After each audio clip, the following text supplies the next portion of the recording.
Hey everyone, welcome to the podcast. I'm SJ, thrilled to co-host with Mary today. We're diving into my Power BI report on Forex Volatility, focusing on Euro-Dollar, Dollar-Yen, and Pound-Dollar. These are the top 3 traded currency pairs, and I can't wait to share what I found. Love the enthusiasm. Let's kick things off. What do these currency pairs even mean? Great question. So Euro-Dollar shows how many US dollars you need to buy 1 euro. If it's 1.10, that's $1.10 per euro. Dollar-Yen is how many Japanese yen you get for $1, and Pound-Dollar is dollars per British pound. It's the heartbeat of the Forex market. Cool. What was the big idea behind this analysis?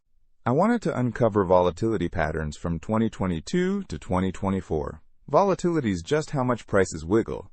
Super useful for traders. I use Power BI to dig into daily, 4-hour, and hourly data, plus how big events like Non-Farm Payroll and FOMC statements shake things up. That sounds exciting. Where did the data come from?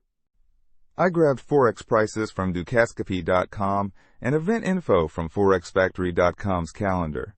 Then, I cleaned it up with Python and Power BI's Power Query, calculated open and close prices for each time frame. Oh, and I switched the 4-hour data to Eastern Time for consistency. Nice prep work.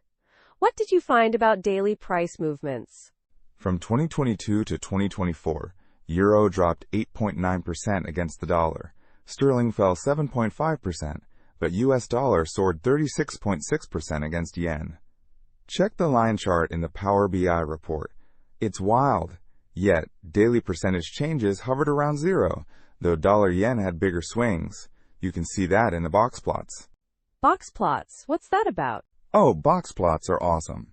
They show the spread of data, like daily price changes here. The middle line's the median, the box is the typical range, and whiskers catch the extremes. In the report, dollar-yen's box plot has a wider range, meaning more volatility. Got it. How did you measure volatility? I used absolute percentage change from open to close. It's a simple metric, shows how much prices moved in a day, 4 hours, or an hour. No direction, just magnitude. Perfect for spotting action. Love that. What patterns popped up in daily volatility? By month, volatility spiked in March, June, August, and November. Busy times. By day of the week in Eastern Time, Sundays, with only Asian sessions, were dead quiet. Mondays relatively quiet too, but Wednesdays and Thursdays? Total fireworks. And, the first day of the month always saw a surge. Check the line chart in the report. That's intriguing. Did rises and declines behave differently? Yes, super fascinating. Even with euro and pound falling, they rose more days than they dropped. Ratios of 1.04 to 1 and 1.1 1 to 1. But declines were bigger. Dollar-yen had a 1.5 to 1 rise to drop ratio, yet declines averaged 25% larger. The histogram in the report shows declines hit the right tail. Big moves. Why's that happening? It's likely because dollar and yen are safe haven currencies. When chaos hits, like wars or financial crises, money flows there fast, causing sharper drops. Many articles dig into this. It's a cool twist. Wow, mind blown. Now what's this 4-hour sessional volatility about? I broke the day into 4-hour chunks based on trading hubs. Sydney, Tokyo, London, New York, all in Eastern Time.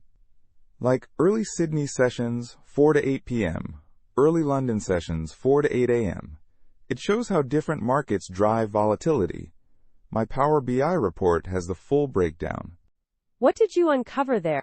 The 8 a.m. to 12 p.m. London-New York overlap? Most active by far, highest median volatility. Sydney's 4 to 8 p.m. was the sleepiest. Dollar-yen also perked up during Tokyo's 0 to 4 a.m. slot. The box plots in the report really highlight this. Any seasonal surprises? Totally. Euro-dollar and pound-dollar got wild in November, then chilled in December. Dollar-yen, though, kept climbing into December, except in Tokyo hours. It's like a year-end personality split. That's quirky. How about hourly volatility? What stood out? Peak times were 3 a.m., 8 a.m., 10 a.m., and 8 p.m. Eastern Standard Time to 8 a.m. was the champ.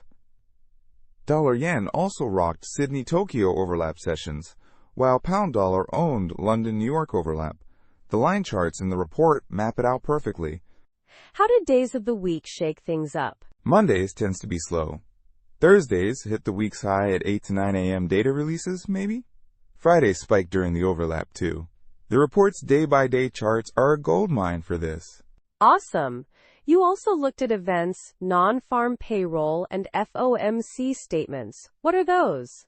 Non-Farm Payrolls, the U.S. jobs report, drops the first Friday at 8:30 a.m. Eastern Standard Time. It's huge for gauging the economy. FOMC statements are Fed rate decisions, usually Wednesdays at 2 p.m. Eastern Standard Time. Both can jolt the market, big time. How did they affect volatility? Before each event, things were calmer than usual.